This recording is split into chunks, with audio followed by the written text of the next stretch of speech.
દિલ્હીના જંતર મંતરના પડઘા કરજણમાં વિદ્યાર્થીઓના સમર્થનમાં કોંગ્રેસ અને મૂળ નિવાસી એકતા મંચે વિરોધ નોંધ્યો।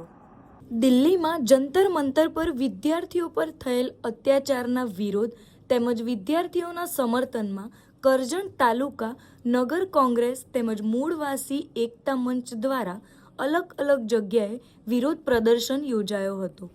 વિદ્યાર્થીઓના સમર્થનમાં કોંગ્રેસ નગર અને તાલુકા દ્વારા ગાંધી ચોક ખાતે ધારણા યોજી સરકાર વિરુદ્ધ સૂત્રોચ્ચાર કરી વિરોધ નોંધાવ્યો હતો। તે દરમિયાન પોલીસે કોંગ્રેસના કાર્યકરોની અટકાયત કરી હતી, જ્યારે બીજી તરફ કરજણ ખાતે ડૉક્ટર બાબા સાહેબના સ્ટેચ્યુ તરફ મૂળ નિવાસી એકતા મંચ દ્વારા કાળી પટ્ટી બાંધીને વિરોધ નોંધાવ્યો હતો। કેન્દ્રના શિક્ષણ મંત્રી ધર્મેન્દ્ર પ્રધાનના રાજીનામાની માંગ કરી હતી। શાંતિથી ધારણા કરી રહેલ કાર્યકરોની પોલીસે અટકાયત કરતા વાતાવરણમાં ગરમાયું હતું। લોકોમાં ચર્ચાનો વિષય બનવા પામ્યો હતો, જ્યારે મૂળ નિવાસી એકતા મંચના 20 થી 25 કાર્યકરોની પોલીસે અટકાયત કરી હતી।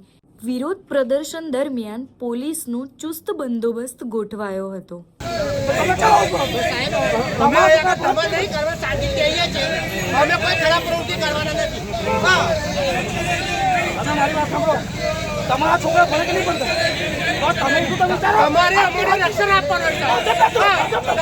આજના યુગમાં દરેક વિદ્યાર્થી માટે તથા દરેક વાલી માટે શિક્ષણ ખૂબ જ જરૂરી છે, પરંતુ ભારત દેશની અંદર શિક્ષણની વ્યવસ્થા દિન પ્રતિદિન કથળી રહી છે। ઘણી શાળાઓમાં શિક્ષક નથી, કેટલા બાળકો શાળાની પર છત નથી, અને છેલ્લા ઘણા સમયથી જંતર મંતર ખાતે અનેક વિદ્યાર્થી દેશના શિક્ષણ બચાવવા માટે, બાળકોનું ભવિષ્ય બચાવવા માટે આંદોલન કરી રહ્યા છે। તે સમય દરમિયાન આ દેશની પોલીસે એ નિર્દોષ બાળકો પર જે લાઠીચાર્જ કર્યો છે, બેરહણીપૂર્વક જે માર મારવામાં આવે છે, એ વસ્તુને અમે સખત શબ્દોમાં વખોડી નાખીએ છીએ।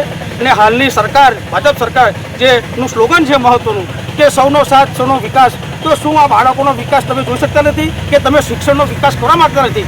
એ સ્પષ્ટપણે આ છેલ્લા 20-25 દિવસ ચાલી રહ્યું છે આંદોલન છે એમાં સાબિત થાય છે। બાકી જો સરકારને ખરેખર આ વિદ્યાર્થીની પડી હોત, સરકારને ખરેખર વાલીની પડી હોત, તો આ સરકાર તાત્કાલિક ધર્મેન્દ્ર પ્રધાનનું રાજીનામું માંગી લેત અને શિક્ષણની વ્યવસ્થા માટે 100% એ કરે કે અમે આ શિક્ષણને કથળવા નહીં દઈએ, શિક્ષણની પરિસ્થિતિ સુધારીશું, આવનારા સમયમાં એક પણ પેપર લીક નહીં થાય।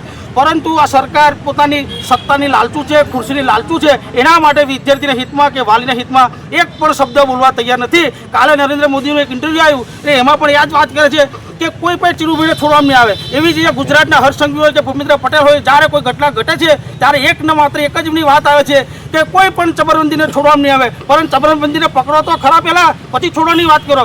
એવી રીતે એક આશ્વાસન આપ્યું છે કે અમે વિદ્યાર્થીના હિતમાં આ પગલું ભરશું, પરંતુ સરકાર ખરેખર કોઈ પગલું ભરતી નથી। અને છેલ્લા ગુજરાતની અંદર 21 ભરતી રદ થઈ છે, ઘણા પેપર લીકની બનાવો બન્યા છે, એ ઘટનાને અમે સખત વખોડી નાખીએ છીએ। એટલે આજ રોજ અમે અચોક્કસ ધરણા કરજણ ખાતે કર્યા છે।